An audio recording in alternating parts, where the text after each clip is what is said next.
Right, let's go back to one of the seismic moments of last week in politics. The huge victory of Mark Carney's Liberals in the Canadian election, crushing a Conservative party which until recently looked a shoo-in to win it. The leader of that party, Pierre Poilievre, also suffered what we would call here a Michael Portillo or Liz Truss moment, losing his own seat. The man he lost to is the Liberal politician Bruce Fanjoy, who joins me now. Mr. Fanjoy, first of all, congratulations on your victory. Was it in any sense a surprise to you? Well, first of all, thank you, Andrew. It's a pleasure to be here. I can't say it was a surprise to me. We've been working on this for over 2 years, and winning is a process. It's not a moment. So we could see that all the work that we were putting in was resonating with folks in this riding of Carleton.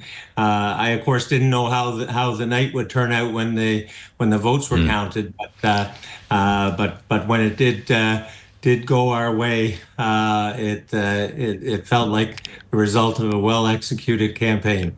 Yeah, I assume, all that said, that the arrival of Trump and his remarks about Canada had a big impact on the election. Was there a moment going around house to house where you suddenly realised that Trump was your best recruiter?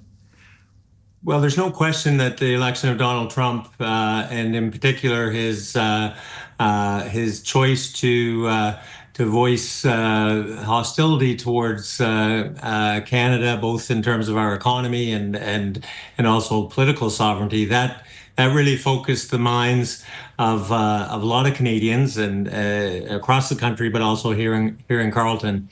And it became the ballot issue above all other ballot issues, and that was who was going to be best qualified to stand up to Donald Trump and the U.S. administration and guide Canada through this storm.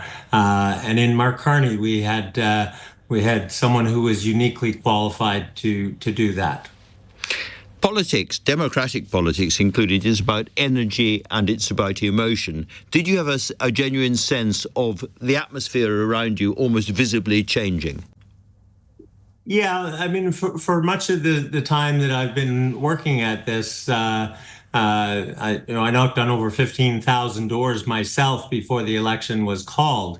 So I had thousands upon thousands of conversations with voters, and I was making very good connections with them. However, the wind was in my face prior to the change in leadership that brought Mark Carney to the leadership of the party and Prime Minister of the country.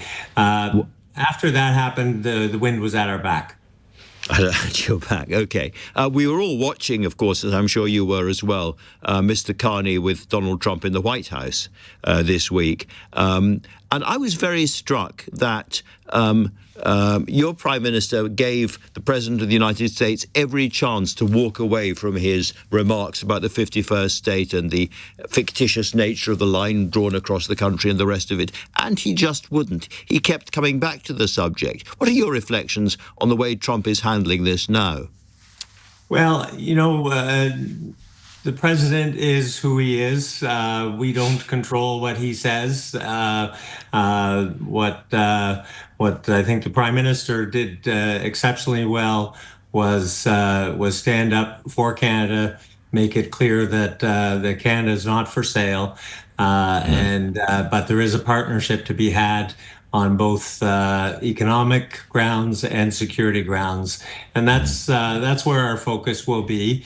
But we're also expanding our relationships with reliable partners around the world. I think that's also very important.